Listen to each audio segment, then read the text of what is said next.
just to introduce Shashank, Shashank has been into health and wellness since almost a decade. And currently, Shashank is the co founder of Fit Syndicate.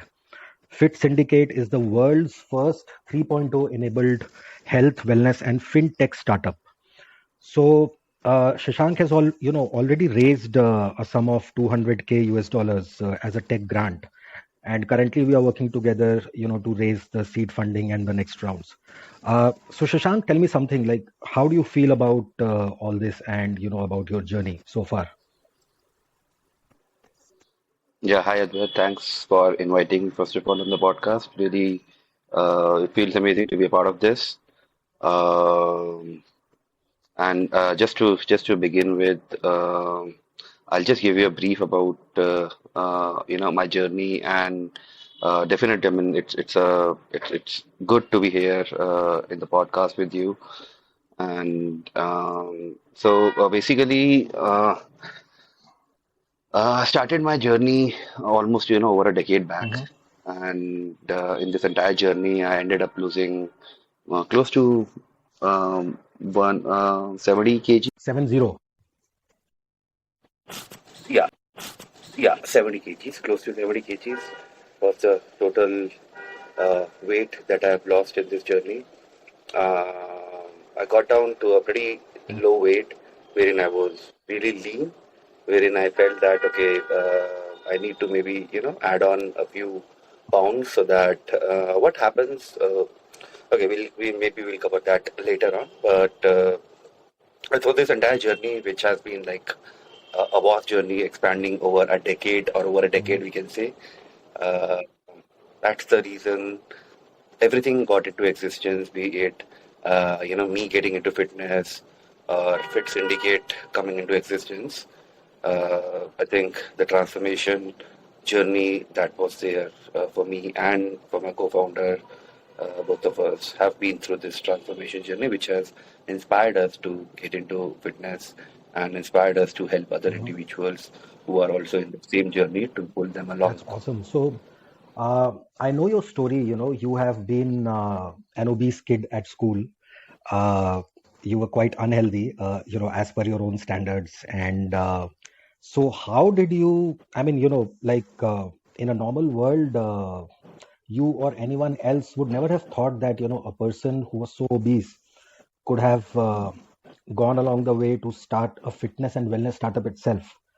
And plus you're an engineer by education, right? You did not study wellness, you did not study health and fitness. So what was the catalyst, and or maybe what was the trigger that got you into this field? I'd like to know that. Okay. So this there hasn't been like a one or two triggers that would have pushed me into this, but I would say there have been a lot of triggers in the entire course of time or in my entire course Hmm. of journey, which finally led me to health and wellness to pursue that as a career option also. One of the major factors that had actually pushed me to do this is because I really wanted to help individuals who are also on the same journey to reach their final destination and in the most efficient Hmm. way possible. There have been a lot of a lot of myths around health and wellness, and a lot of fitness gurus in India that we Hmm. commonly see. But what I don't see is the science, things being backed up Hmm. by science. So that's where, I thought, okay, let us not only try and, change myself, but try and learn things. Okay, try and learn the science So you've behind the experimented on things. yourself as yet, Because also. Yeah. absolutely, so everything I started off Hmm. experimenting on me. Definitely some we can say were common sense things that I started doing. Some definitely because I had been reading quite a lot, Hmm. during that time, in terms of how to cut down fat, how to build muscle, how to optimize your Hmm. metabolism and stuff. So, I mean, yeah, I mean, all the factors played I'll say an equal important role. Definitely, and including even the emotional Mhm. factor sometimes, which finally, led me to this. That's great. I think till 2016, you were heading sales for a US based logistics and tech company, if I'm not wrong. Right. So, Right. but nevertheless, you have been into fitness since almost, a decade.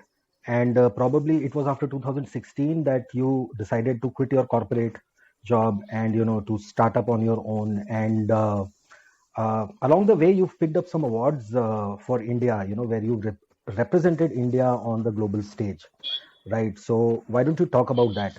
And I'll also, put up some pictures of yours on the stage while you were there. I don't remember the year, but yeah, you had shared, certain pictures of that competition, wherein people from all over the world had participated in that fitness and wellness program, and you were also there. So you picked up some awards. Uh, Talk, something regarding that. Yeah. Yeah. So I will tell you about that. I had competed in Australia, and I had been competing there from Okay. 2018. I first competed, wherein I picked up the Best Transformation Hmm. Award, and this was held in Okay. Sydney. And in 2019 also I competed, but I changed my category, wherein I was competing as a fitness model and not as a person who has undergone a Mhm. transformation. So I was not competing in a transformation category. However, I thought to maybe it is the time to further just switch, keep put the switch on. And what could have done it is that me trying to compete from people I know 200% are better Yeah. than me. So understand, switching a category is a big deal, and especially when I know, okay, that is somewhere where I Mhm. don't belong to. Especially looking at my past, at genetics, maybe I wouldn't have even Mhm. stepped on stage. But then, as things progressed, as things became better, more clearer, I think finally I was able to pave my way out of all this and reach a point where actually I wanted to Mhm. reach. But then, as you know, every time we hit a goal, we set up more intrinsic goal, more difficult goals. So the next goal that I had set up post this was getting into fitness Mhm. modeling and trying to become a pro at That that. is your yet to be achieved goal, or So has it already been? that is a Okay. yet to be Okay. achieved goal. That is a yet to be Okay. achieved So goal. so how did it feel on the stage? Where so many fit people all around you were. Oh, absolutely. It was such a wonderful feeling because it wasn't only my transformation that I could see there. I mean, people from all over the world had been competing, and I saw some impressive, very impressive transformation. People ended up losing, 30, 20, 30, 40, 50 kgs weight. And everyone is phenomenal in their own Mhm. manner. Right? We cannot actually compare and say that this transformation is Yeah. better than that transformation, or a female transformation is better than a Mhm. male transformation, uh, because at what particular point in their life these people are, especially it Yeah. matters a lot. Uh, these are like a few major factors which determine, but there are a lot of other small factors, emotional factors also that come into place. But then these are the major factors, that come into existence when we speak about Yeah, this. I mean, so I can understand what you're saying because I have myself been, into this journey of fitness wherein I ended up losing a lot of fat. And I remember, at that time, I used to, at times take some coaching from you, over the call. And one great thing, which I sort of feel about fitness or maybe going to the gym is that there are various kinds of people, in the gym at various journeys or at various milestones of their fitness, right? And yet everyone is an equal over there. I mean, that is one thing which feels, I think, great about the fitness industry, or maybe going to the gym, lifting weights. So we'll come, back to your startup, which is Fit Syndicate, because I want to talk something more about it, maybe towards the later part of this podcast. But I think let's, step into maybe nutrition and fitness. So as you began, with saying that there's a lot of misconception, there's a lot of fad in the fitness industry, and sometimes people are misled. And I have also been, like in the beginning part of my uh, fat loss journey, I have met some coaches here, nearby in the gym, uh, who I later could, like get that, they were trying to elongate my fitness journey, maybe just to earn some bucks. And, that was kind of a bit misleading, right? So what is the difference between fat loss and weight loss, as per you? And why is, like one term being used over the other more? Okay. So, fat loss is the actual amount of fat that you lose from your body. The main, the fat which is actually responsible for all the problems that we get later at a later part in life. They may be responsible for even the blockages that may come in your Hmm. veins and arteries, leading to Artery clogs, yeah. heart strokes. Yeah. Sorry, come again. Yeah. Can I So I just was skip trying your to, question? understand the difference between fat loss and weight loss, because, a lot of people out Okay. there Yeah. are Yeah. Yeah. focusing on So weight loss weight loss. instead of Yeah. fat loss. Yeah. Right. Right. So, first and foremost thing is that fat loss is always better Hmm. than weight loss. Okay, weight loss can be because of water, it can be because of muscle loss, it can be because of fat Hmm. loss. Okay, but fat loss can only be Yeah. because of fat loss. Yeah. Okay, fat loss basically is being measured. A lot of we have a wrong perception in terms of just stepping up onto the Hmm. weighing scale and checking the weight and not checking the other Body composition. parameters, Yeah. the other things that may help in giving a deeper understanding of Hmm. body parameters, a deeper understanding, a deeper body Hmm. in-depth analysis of other parameters in the body. We don't get into that, wherein I feel there's a lot of gap. We should stop seeing the Yeah. measuring scale. Okay, there's a simple formula. I mean, if wherein we get to understand an average weight of a person for a 6 feet old male or a 5 feet old male or a any height in between that, and what should be an appropriate weight Hmm. for that range. Okay, we should be try to be in that Hmm. weight range. Now, some people try, even if they're in the weight range, they try too hard to cut Hmm. down fat. And just because they don't know the right process, they end up maybe sometimes losing muscles. Not sometimes, but Possibilities, like right? I feel Hmm. 90% of the times, Yeah. 90% of the times they end up losing muscle, because of which they start Hmm. feeling weaker. So muscle loss is really not a good thing for Yeah. anyone, I'll say, be it male, be it female, be it kids, be it even at a old age, losing muscle is not really good for the body. It's not really healthy Hmm. for the body. But sometimes there are some factors which are out of our control, like the Hmm. age. But what we can ensure is that we can try and retain as much muscle as much muscle Hmm. as possible by working out regularly, hitting different Hmm. muscle parts, a specific volume Hmm. of workout in a specific week. Whatever is your workout, the way you plan your workout for the year. Everyone has different goals, so depending upon whatever the goal is, it is actually, I'll say, if we actually divide the two things, which is a muscle fat loss from Hmm. weight loss. Uh, what is the ideal composition? Okay. So if someone wants to, go for a composition check of the body, that what is my muscle percentage, what is my fat percentage? rather than getting on the Mhm. weighing scale. Yeah, Okay, so what is that then? ideally the fat percentage, yeah. So the fat percentage that we get to see over there is the combination of both the fat, which is the fat around your organs, which is the visceral fat, and the fat just under your skin, which is subcutaneous fat. So the number that especially the males should check onto should be anywhere between 15 to 20% is a decent body fat percentage Okay. that one should have.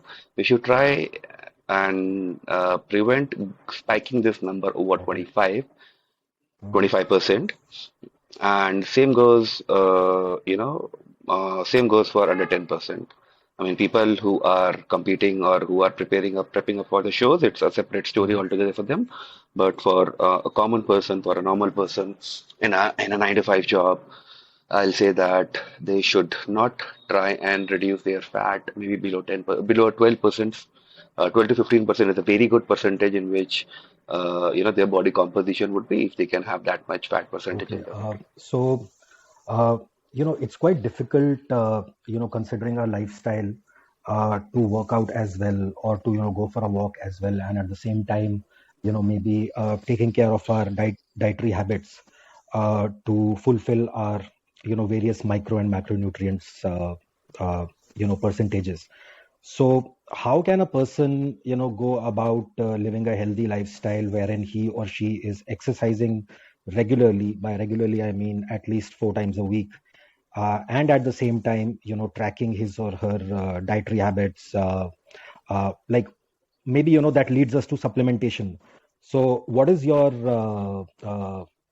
opinion on supplementation, and how can someone, like measure that towards his journey of fat loss? See, the thing is that what happens is that when we actually, and it's not only for me, it's for anyone and everyone who's in this journey. Like when we go to work and we actually work, we give Mhm. maybe our 100%. We try to give over our 100%, but when we work out, we just take it as an activity which is Yeah, just to yeah. be completed, which is, I'll say, the difference in the attitude, which brings about a lot of different paths for people which they would be taking in their journey is because someone who starts their journey and they start seeing results which will further motivate them, they'll further press the accelerator, and the chances to see a great transformation over a 12-week or a 24-week period is Yeah. definitely possible. So, versus someone who are irregular in their workout. Being irregular also is okay till the time you're hitting gym 4 to 5 times in a week. But one rule that I have always followed and I'll recommend everyone to follow is that never ever miss gym 3 days in a row, or never ever miss your workout three Correct. days in a row. So what about This is something what that I've about been. people who follow different kinds of exercises? Like somebody might be doing yoga, somebody might be going out for a walk, somebody might be doing aerobics. So are the rules different for the other kinds of exercises, or somewhere down the line is it similar? See, the thing is that rules are, um, I'll say, the basic rule is always Mhm. the same, okay? The basic rule for fat loss is that there has to be a deficit that has to Calorie be deficit. created, okay? The calorie deficit that has to be created, which is your whatever your consumption has to be less than your Yeah. burn. Then only you can lose, Mhm. okay? And whenever your consumption is more than the burn, you Gain. would always gain. That remains the Mhm. fundamental principle. Right. Okay. Now, if during a fat loss program, if we are not taking, during a fat loss journey, if we are not taking adequate amount Mhm. of protein, which would, and we are not training the muscles with the intensity and frequency that we should be training them, it would definitely lead to a lot of, muscle Loss. mass Yeah. loss Mhm. in the body. Okay, though the weighing number would always be going Mhm. down. Okay, but it wouldn't be really an idealistic Yeah. state for the body, wherein the body is losing muscle mass, water, and maybe fat also. I'm not denying that they wouldn't Mhm. be losing fat. They would be losing fat, but along with that, they might end up losing muscle mass. And as we grow older, one thing that everyone should try and do, and I don't know, for whatever time they can, the golden rule should be don't let your muscle mass Yeah. fall. Okay. If at an age of 18 you have the muscle mass that you have, and at an age of 50 also you have the same muscle mass, then 18 to 50 may be a 32 Mhm. year period for someone who's actually Yeah. taking that journey. Okay.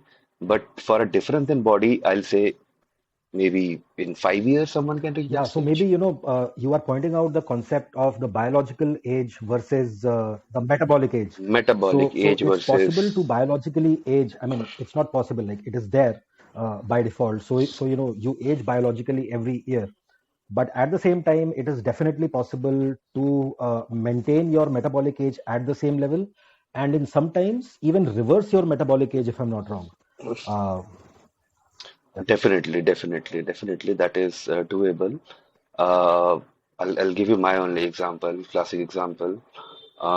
Maybe when I was 20 or 19 to 21 years, whenever I was stepping up on that Mhm. scale, which does and detail in body analysis, the age that I've seen, it's not even funny, was around 66, sometimes in fact Wow. 64 Okay, years.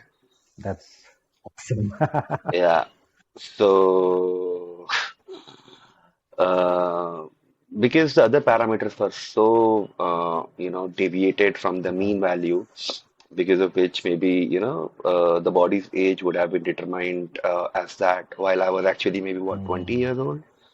So, but then when I started this journey, this was in the beginning Mhm. of the journey. When I do it now, though I am 36 right now, doesn't look like I've aged pretty gracefully. So, still like my metabolic age is So you've 80. reversed it like practically. Okay, that is because of the muscle mass Yeah. that I have right Hmm. now versus the muscle mass I had at that point So of what you're time. saying is that muscle mass is the one single most important Muscle mass factor and fat for percentage your both. Yeah. metabolic age, right? See, I'll say that losing fat definitely is important, but once you are in that 10 to 20% Mhm. range bracket, then you should only focus upon maintaining the muscle mass. Okay, don't let the muscle mass fall. And like, how do you supplement on protein? Like, how does one supplement on protein, say a person who started their journey versus a person who's in the journey? So what should he or she take care of? So basically, as you rightly pointed out, that people are in different phases of the Mhm. journey. Okay, someone who's starting the journey, I would recommend them to eat more protein. Okay, at least they should be consuming 2 gram protein per kilogram of their body weight. Okay, by default, this should be the basic rule that anyone who is Mhm. starting a fat loss journey or maybe even a muscle gain journey, they should be having this much Okay. amount of protein. Okay, protein is nothing but they are long Yeah. chain of amino acids. Okay, so what it does is that it helps you to Mhm. recover of the stress that gets During. created on your muscle fibers when Yeah. you work out. Okay, for example, when you're Mhm. squatting, okay, your muscle fibers which gets worked out is your glutes muscle, your hamstrings, and your Yeah. quads. Okay, these are the main muscles which are getting directly activated. Maybe indirectly, even your lower back gets activated, your core gets activated because you're putting up a rod, you're balancing with that. So a lot of different muscles definitely get activated, but as I said that 2 gram per kg of body weight. Okay. So yeah, 2 gram per kilogram of your body weight, this is for the beginner. two to This is for the and beginner. yeah, this is for the beginner. See, this is a Mhm. basic rule, even for people who have to Yeah. Yeah. maintain. If they are eating less than that, they might end up losing Instead their of muscle fat. Yeah. mass. Okay, and simultaneously, if their Mhm. fat increases, there wouldn't be any change on the Absolutely. weighing So scale. they might be, they might be misleading themselves. They might be thinking, yeah, they might be thinking that okay, they have, but it's actually not a right measure. Is because they haven't considered the Mhm. right parameters that should have been taken into consideration for determining these factors. Uh, also talk to me about that. So I have really experienced, some people, although they are not quite a lot in number, but there are always some people who have some sort of an allergy to dairy or to gluten, right? And therefore they are not able to consume whey protein. Like 80% of them maybe are able to consume whey protein, but there would always be 20 to 25% of the people at any stage of their fitness journey who are not able to consume whey protein. uh, can they replace that or substitute that with a normal plant protein? Or I mean, what is the effectiveness, of a whey protein versus a plant protein? Or should they, consume more of raw Uh, food like chicken, fish, etc., instead of, completely replacing the whey protein with the plant protein? See, what I'll recommend is that if it can be natural, Sure. nothing like that. Uh, why protein is called a supplement? It's called a supplement because it's supplementing your major Mm-hmm, food. hmm. Okay, it's not your main food Yeah, that you should yeah. go for. Okay, you should be going for supplements when you feel that okay, for someone who is weighing around 100 kg, they need around 200 Hmm. 200 gram of protein every day, and they are not able to consume it from whatever food that they are eating in Yeah. the entire day. Then they can actually consume it from the Hmm. supplement, any kind of plant protein or Hmm. whey protein or animal protein, whatever protein that they like or they Hmm. want to go for. Um but yeah, I mean, majorly, if they can try to complete the overall protein intake from the main food item that they're taking, nothing can beat that, Uh, actually. okay, so that covers one of the major part around protein, and as you said, that protein is one of the most single important factors which governs your metabolic age, right? And Muscle muscle growth. growth, yeah. So, one of the disadvantages of our modern society is that the nutrition per unit of food, if I may say like that, has gone down, right? And there are various factors behind that. I mean, the nutrition level in the soil may have gone down, or the farming practices are not as great as they used to be.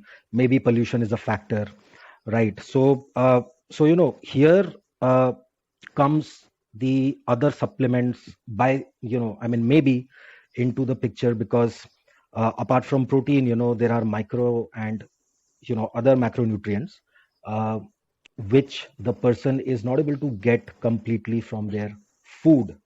So Mm. what are the most minimum, most basic micronutrients apart from protein, since we've spoken about protein already, that a person should consume while on their wellness journey?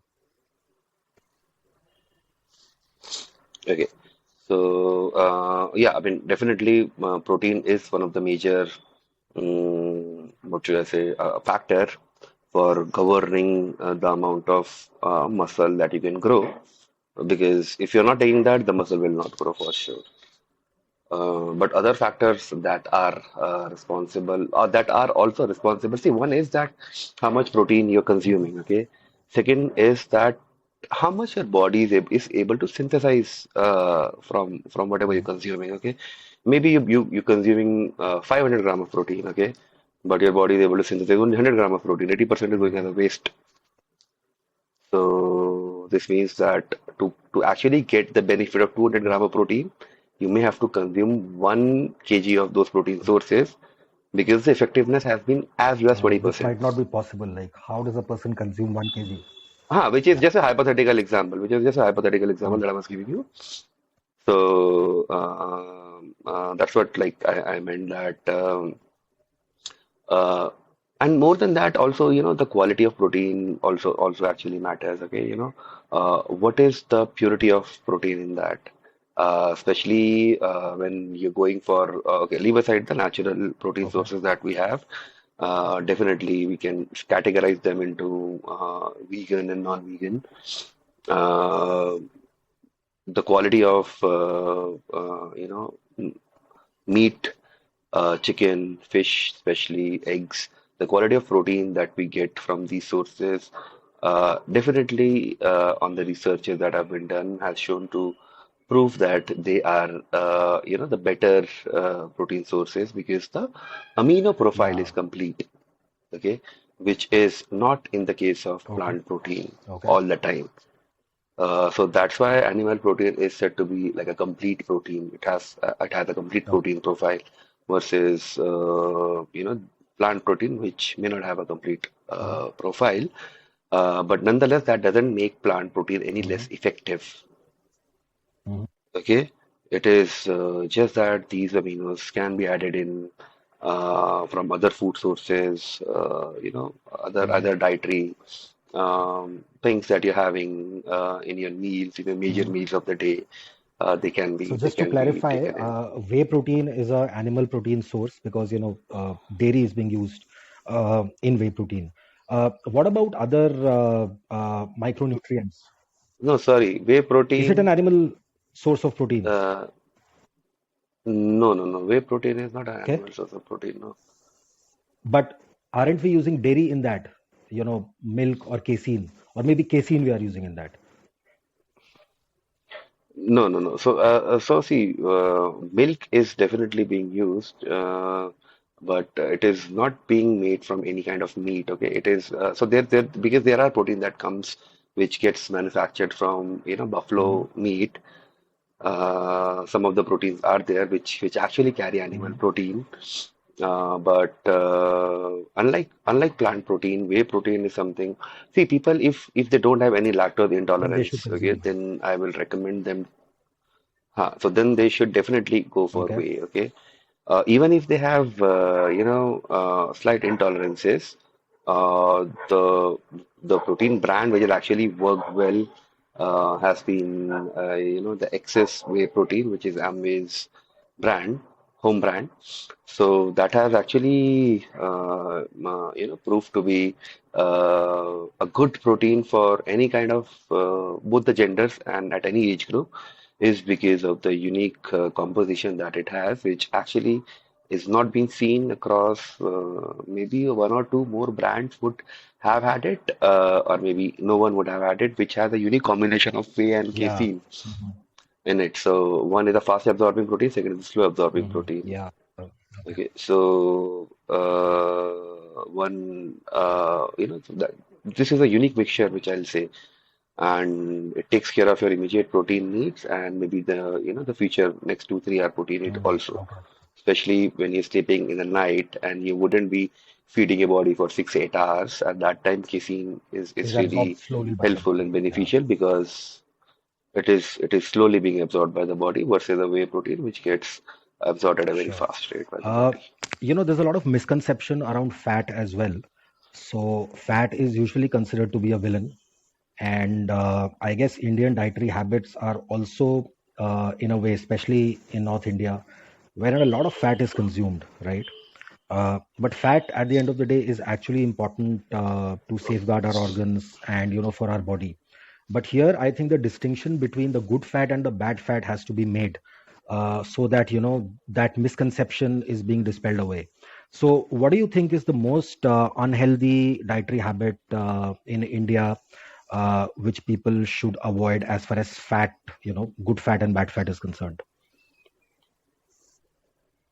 See, majorly things that should be avoided.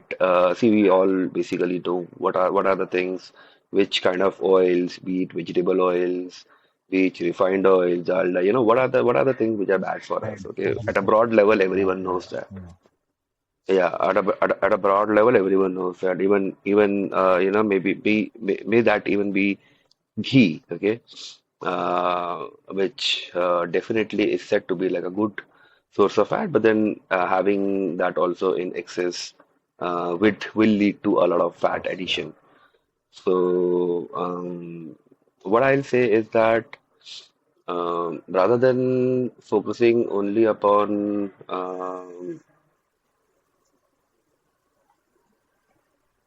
No, So, sorry, uh, I just lost the track of the no question worries. Yeah, that yeah, you we were will edit asking. this part. So, so what I Yeah, was asking was yeah. that good fat versus bad fat, you know, which is also known Huh. as omega 6 versus omega 3, right? So there's a misconception that fat is bad. However, there is good fat, which is really, really important, yeah, Okay, got it, for got the it, body. So, got it. So basically, it is it. So if you'll ask me, I'll just put it out as fat under the skin and fat around your organs. Okay. Basically, we have two different kind of fat in our body. Fat around organs is essentially required for fat around survival. organs, yeah. Okay, Okay. Mhm. uh, fat around organs. Some fat around organs is required for the survival, for their Yeah, protection of the yeah. organs also. And if we drop our levels below that, then that might be risky for any Mhm. individual who might get wounded or might get an Mm, injury. Okay, because the fat is not there to stop the blood flow yeah, if the blood starts coming sure. out. Okay, so that's why And um, that is a good fat, you some see. amount of fat is And that is a necessary. good fat. That is a good one, yeah. So that is why fat is some amount of fat is necessary in our Mhm. diet. But just to ensure that those are coming in from good sources, no, which is not giving us any amount of cholesterol, additional Yeah. cholesterol, or even if you are able to get that at some cost of cholesterol, what are we doing actually to negate that impact of cholesterol? Are we doing more amount of cardio to just balance that Yeah, out or no? See, that is what it boils down to the end of the day. Try to keep your body fat percentage between 10 to 20 sure. would always be apt, would always be the right or the perfect body fat Mm, percentage. Below 10 also is not good, though the body may look amazing, wonderful, but first of all, it's a lot of torture. yeah, Second is that it is not ideally very safe to be in that fat mm, percentage for a very long duration of yeah, time. It keeps your body yeah, stressed yeah. out. That's true. That's true. Uh, so, Shashank, one thing which I've noticed is that, although the wellness and fitness industry is a sunrise industry, and there was a report of McKinsey, which I was reading the other day, which said that by 2030, maybe this is going to be a 1.5 trillion US dollar market globally, right? And it is growing at the rate of around 7 to 10% annually CAGR. Yet I see some uh, companies, big as well as small in the sense, a single person fitness influencer, or, some even medium scale or large companies which are into fitness and wellness. They have not been doing very well. And the other day I was discussing this with your CTO, Mrigank, that what is the reason, like what's gone missing, maybe the presence of which will start making a good difference in their way of approaching this entire fitness and wellness game, around people. uh, what do you think is, you know what can these influencers or what can these companies do to sort of like grow the community around in a better way so that more and more people are actually joining the bandwagon and getting fitter? Like, what is that differentiating factor? Um, See, right now I feel that the most important factor, uh, regarding this is the lack of knowledge, the lack of fitness education in Okay. individuals. Okay, once they understand the nutrition, once they understand Mhm. fitness, you don't have to again and again pull them, or any brands have to pull them towards themselves. Okay, if the brand is able to bring a value Mhm. which can be seen in their Mhm. performance, or they can see in the results that Hmm. they're getting, uh, they would be glued onto the Hmm. product. Sure. Okay, like I have been Like you've consuming run, protein for you've run last large, 15 fitness years. communities, if I'm not wrong, in the past as well. In Bangalore, Yeah. when you were a part of your startup, the first one, I mean. So, what was the differentiating factor in your wellness and fitness communities, and how did you manage to keep these people together and keep encouraging them to be a part of this wellness bandwagon? See, the main difference was, I'll say, a reactive versus a proactive Hmm. approach. Okay. Usually, everyone tries and follow, all the fitness gurus follow a common fundamental or a common, rule wherein they would put your body in a Hmm. deficit and help you to lose Hmm. weight. They'll put your body in excess, Hmm. calorie excess, and you would end up gaining weight. Okay.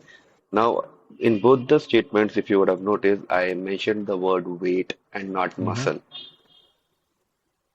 Okay, it's because until and unless you are not measuring it, okay, and that's the reason that why we should ourselves be measuring the food that we are Hmm. eating. We can never be sure about the Hmm. quantity. We wouldn't be sure about the calories that we're Hmm. consuming. Okay, if we know that in a 45-minute to a 60-minute workout session, we would be burning around 400 Hmm. kilocalories. Everyone have trackers with them. They know how much kilometers they have walked in the Hmm. entire day. So when everything is getting calculated, even the amount of calories that you're consuming definitely becomes very important. Is because first of all, it will help us to determine, if you're doing any kind of error. Hmm.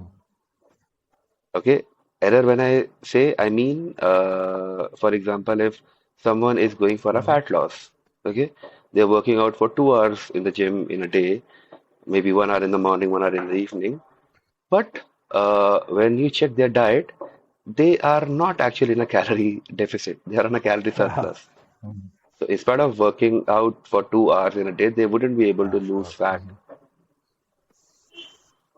So this would really be, this can actually be very discouraging for a lot of people, for a lot of Hmm. individuals, when they actually see this. But one thing, I would, again try to bring in here is that when we see our body today or tomorrow or maybe even day after, I wouldn't be able to see the difference in Hmm. my body.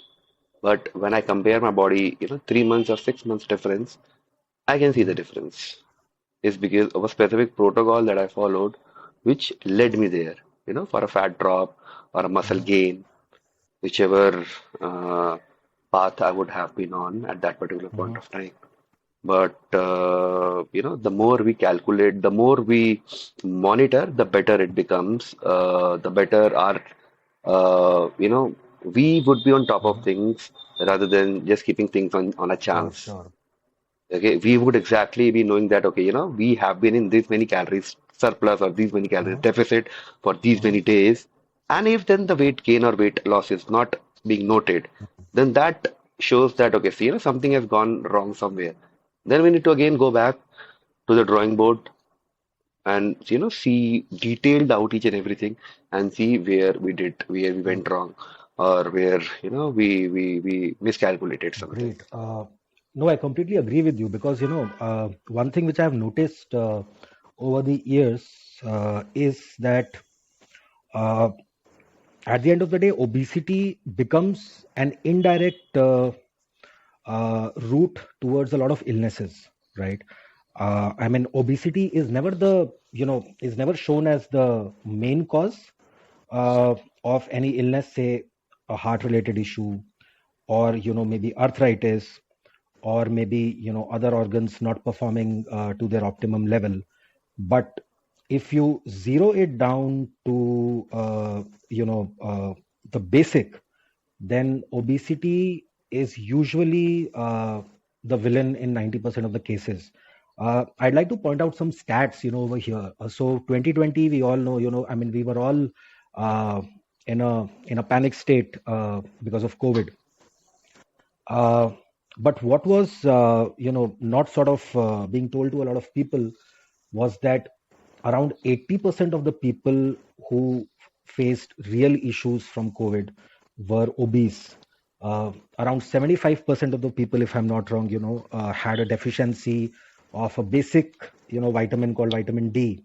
And around 81% maybe, had a deficiency of vitamin C, right? So I think, here's where the important role of preventive healthcare, which is around wellness, comes to be very important, because if someone is really taking good care of their health, like we always say, prevention is better than cure, then there might not be any reason, to sort of go towards the other side of, let's say, curative healthcare, right? What is your experience around this? That again, yeah, yeah. So I'll say that again boils me back to your last question, wherein everything why we should be noting down.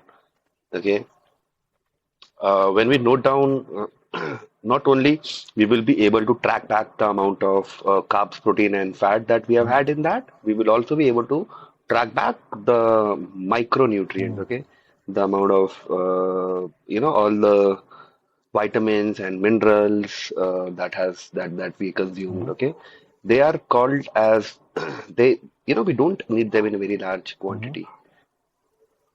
Okay, we and that's the reason that they are called as Micros, micros. yeah. And your protein, carbs, and fat are called as macros because we need them in a macro Yeah. quantity, huge quantity for the body, from body Yeah. perspective. So, though micros are really important, uh, they can screw around with functioning of a body organ or Mhm. anything if they go a little Mhm. haywire. Uh, and they're essentials. I'll rather say. Mhm. And the replacement of especially the water soluble vitamin and mineral is necessary at least 3 times in a Mhm. week. Your vitamins like vitamin A, C, which are like water soluble, Mhm. because usually through the sweat or through urine we pass Okay. it out. So we so it's not like we have had like once in a week any vitamin Mhm. A product and okay we're Yeah. done. No, it has to be on a daily, especially the water soluble one has to be on a daily basis. The fat soluble, which is your uh, vitamin C and E, it can be sorry, or D and E. It can be like once or twice in a week is a good. Okay. Okay. So, Shashank, we've had a great conversation so far. What are your future plans, around your startup? And it's quite an interesting, I would say, concept, because it's the world's first in a way. So, what are you doing currently, and what are your future plans around that? Yeah, so being the first World Web 3.0 fitness Mhm. startup, wherein we are trying to create we're trying to create a product wherein it can make people more engaging. Mhm. People can get more Mhm. engaged to it, and it will help them to actually do any kind of physical activity that they would Mhm. want to, be it in any Mhm. form of it can be any any kind of Mhm. a sport if they want to Okay. learn, okay, like a badminton or a squash or Mhm. anything. Then it can be the weight training that anyone wants to start off with, you know, the right technique to lift the weights, the right posture to lift Mhm. the weight, and how to carry on the workout in a right Mhm. manner, okay, which will be beneficial because the level of efficiency of those workouts would be close to 100% if you would if someone who is following that and can try to replicate understanding the instructions, looking at the videos, can replicate that, then the efficiency can be as high as Mhm. 100%. Okay. I think this is great, because a few years back we never thought that. fitness or any other business or service which requires a one-to-one connection, in real world, might perform so well on the internet. And since we are talking about Web 3.0, blockchain, metaverse, and so many brands and so many large and small and medium scale organizations have already invested into metaverse. So I'm really excited, to track the journey of Fit Syndicate, which is your startup, and at the same time, I'm also, sort of connecting here with people, specifically the CEO of Blockchain for the Productive Forum for India, uh, to enable certain fundings. So let's see, I mean, where it goes. So that's a great conversation. So, Shashank, towards the closing, suppose the world has your attention for 30 seconds. What is it you would want to say to the world, and how is it that you would want to summarize? Okay. So I'll just say that if I have 30 seconds, like, just three, four things I would want to Mhm, cover. Uh, follow, pick up any specific diet that you feel that your mhm, body is good at, which you can follow for a longer mhm, period of time, and try to hit your body goals, which is reach your body fat mhm, percentage. Try to be in that body fat percentage for as long as mhm. possible, which will ensure that your metabolism, you see, physical age is something which we cannot control. Okay, it's not in our hand. It will actually, from the time we are born, the clock starts Yeah, ticking. But metabolic age is something which is in our hand. It is how well we have been able to maintain the body. What is your body's actual sure. age as per the condition that it has been Mhm. kept in. Okay, so metabolic age for even a 50-year-old can be Yeah. 18. Maybe he's 50 years old, but then he still has a body of an Mhm, 18-year-old. So my message would be, just to always try and be a decade younger than your actual mm, age in terms of the internal parameters. And and fitness is such a thing that if you'll compare yourself today, tomorrow, a day after, maybe a day after mhm, that, you wouldn't see any change. But if you see your body today, 3 months, 6 months, year, 2 year mhm, down the line, then you can actually see how the body is changing. It happens at such mhm. microscopic level that to actually see a considerable amount of change, it takes a lot of effort. Yeah. So two things, anyone who's starting the journey, they should try to build these two characteristics. One is patience, Mhm, second is perseverance, mm. and you'll nail it. Yeah. Thank you. Once you have these two qualities, you'll nail it. I think that's a great ending to this conversation around health and wellness. And I've been passionate about health and wellness as well, not since forever, but since last 5 years, I would say. And although बीच में मैंने workout करना छोड़ दिया था for about 2 months, you just said that you've never missed your workout 3 days in a row, beyond 3 days in a row. I had left it for about a couple of months, and I've started it again, and it feels great. Although there are times when I just don't want to pull myself out of the bed in the morning or in the evening to take myself to the gym, but that very act of defiance, when you tie up your shoes, go to the gym, and feel that hustle and feel that energy in the air. I think it's a great dopamine hit, and it feels great. So thank you so much, Shashank, for this wonderful conversation. Hope to be on this journey for a very, very long time.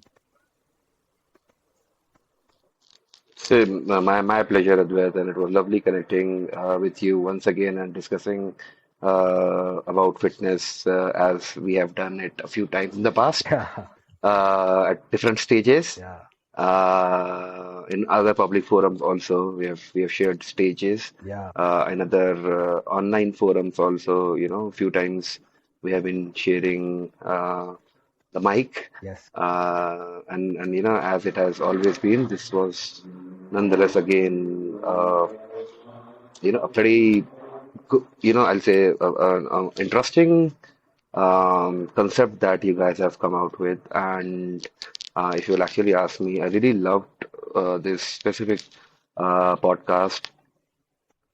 The way it was designed Mhm. to actually, understand the challenges, understand what was the problem, go do a deep analysis, deep dive, then getting out with what are the things by which you can actually prevent preventive measures that we discussed, Yeah. and then different kind of diets and stuff Mm. that we just spoke about. Yes. So I'll say that I really enjoyed this one. Looking forward for the next one Yes. We'll soon, definitely have wherein you over we once can again. maybe Uh, discuss more deep dive into exercise differently and diet differently, yeah. separately, and focusing upon different parameters of those. Yeah. Definitely. We'll definitely have you over again. Wellness is something which I'm very passionate about, and I'm always up for speaking and connecting with like-minded people. So thanks once again, and hope to see you soon.